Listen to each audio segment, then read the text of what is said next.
Welcome back to Jones Metal Products. We've done videos on hydroforming now, we've done videos on heat treating. Today we're going to talk about the bells that are ringing in the factory. Today we're going to talk about machining. So a lot of times when people think about machining, there's different kinds of machining. There's lathe machining where it's going around a circle. There's machining centers, like we have 3 and 5 axis machining centers that we're going to show you. But the big thing that we want to talk about today is the big difference between machining a piece of block billet or a piece of block steel versus machining a hydroformed part. We might machine the trim around the outside or holes or hole locations, and we're holding extremely tight tolerances when we do that. To give you an example, like I brought a piece of paper. This is a piece of copier paper. And when you mic this paper, the thickness of it is 4.5 thousandths.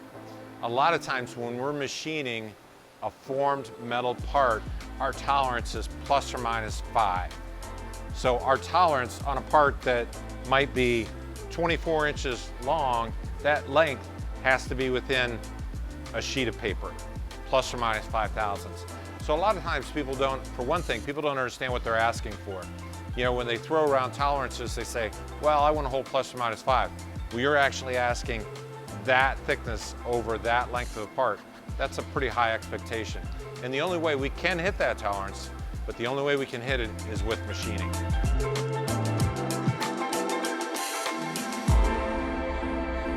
We had a customer come to us with a part like this where you have a machine detail that's on the top of a formed metal part.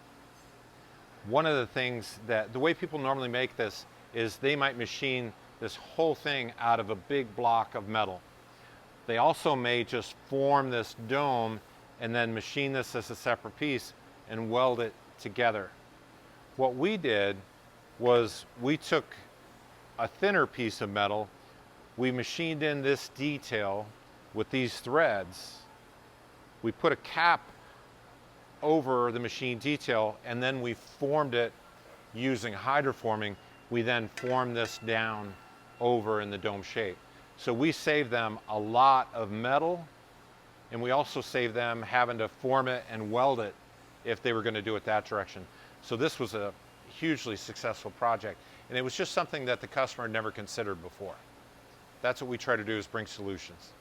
Okay, so one of the secrets to getting a hydroformed part to hold onto a fixture is we use a lot of air suction fixtures. So as you trim the part, if you're just using clamps, if you lift up a clamp, the part may spring or move, and anytime you're moving, you're going to lose tolerance. So we started years ago using an air suction fixture. This has the gasket around the outside, so the part is this shape. We use the gasket around the outside to seal up against the part, and then when you're machining it, that is basically holding along the edge. The problem that we ran into with parts like this is there's not a lot of geometry to it. So the cutter may grip the part and throw it off the air suction fixture. So we came up with, I call it aquarium stone. There's a fixture in the machining center right now. This is the same part as that. But basically we have the gasket around the outside, but then we added the aquarium stone throughout the middle. So it's not just holding the part on the outside, it's holding it over the whole surface of the part. So this allows the part to not move at all. It never gets thrown off the air suction fixture. And this was a big advantage that we came up with through our engineering department. This is machining the trim and the holes on a very somewhat simple part. But again, the tolerances are so tight, that's what makes it complicated. And the other thing is the material is so thin that if you just run the cutters along the outside, you're going to wear a groove into the cutter.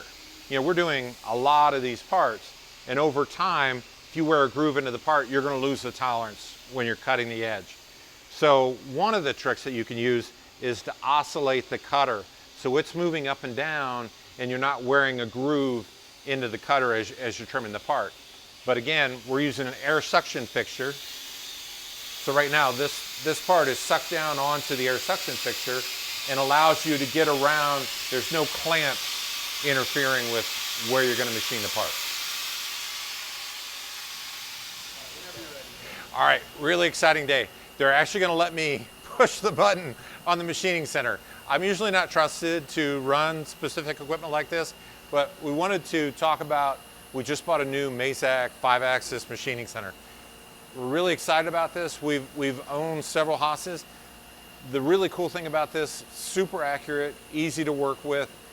There's little engineering things that make it easier for the operator to go in. Usually you're bending over to machine something, but in this case, when the door's open, you can go all in to load and unload the parts. Okay, so to run it, the program's already been set up. We're just gonna close the door. And again, fingers crossed, hopefully I don't wreck the machine. And we push the go button and it's going. So this is a part that we've already blanked. We're coming in and we're gonna do the trim. We're gonna do a few holes. And actually with the Mazak, we can countersink the part in the machining center. Before we had to do that as a secondary operation.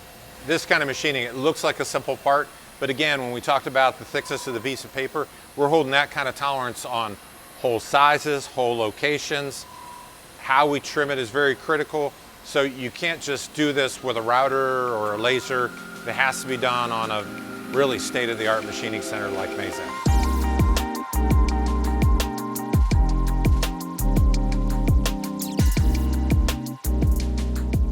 So this is our new Mazak lathe. Again, machining center, you have the part sitting down maybe on a trunnion and you're machining like in the 5-axis.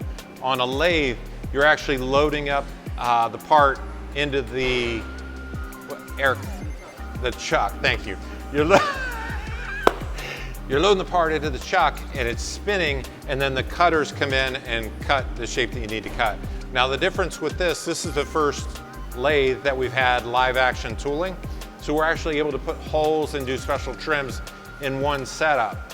So the key thing about that is we can hold much tighter tolerance. In machining, if you have to machine a certain fixture, pull it out, set it up in a different way, it's very hard to hold like geometric tolerancing, like true positions and things like that on hole locations. With this, it's one setup and it can machine the entire part. So the one cool thing about this tool is that we're holding a tolerance of 1,000. So when we're machining metal parts, it might be plus or minus 5, but when we're machining billet, we're holding 1,000s. Now there are people that hold tenths of thousands. If you're gonna do that, it has to be an air-conditioned room. It has to be, there's grinding involved. So the tightest we go right now is about plus or minus 1 when we're machining a billet piece. And again, 1,000ths would be like 1/5 of a piece of paper. So now we're going to actually, we've showed you high technology. Now we're actually going to show you a machining center that was built, what, back in the 1950s? Yeah. It's an old Monarch machining center. And basically, it's something we already had the fixture set up. It's a part we've probably done for 30 years. It's a hydroformed part. We're just going to trim the height on it with the Monarch. You know, in the other machining centers where you're doing everything with CNC programs, we're actually feeding this with a hand crank to get the right speed so that you don't go too fast and heat up the material too much. He can just hand crank it in, and honestly, with this part, we leave the fixturing already in the machining center. So the setup time is almost nothing. So down on this side, we're actually where we do tool repair. So in use, the tools that we machine out, if there's a little crack in it, we may weld it up and then have to remachine it. Or if you're rebuilding a block and a fixture, we just do that down here and in the smaller machines, just to kind of keep it off the production machine. We also have the grinder. So this magnetically holds the tool. It can grind a tool to, again, when you're getting really tight tolerance, tenths of thousands, you can do that on this type of grinder. So thanks again for watching our video today on machining. If you liked what you saw today, please click on like and subscribe. It really helps to get the word out about what we're doing, and it helps teach other people about the machining world, the hydroforming world, the aerospace world. We just really appreciate your help. But we hope that you learned something today about the little details. I don't know as much as the engineers know, so we were just covering the very basics. If you really want to get into some details, give us a call. go on our website, send us an email, and I can hook you together with our engineering development group, and we can really get into the nitty-gritty of what you need to make your project successful.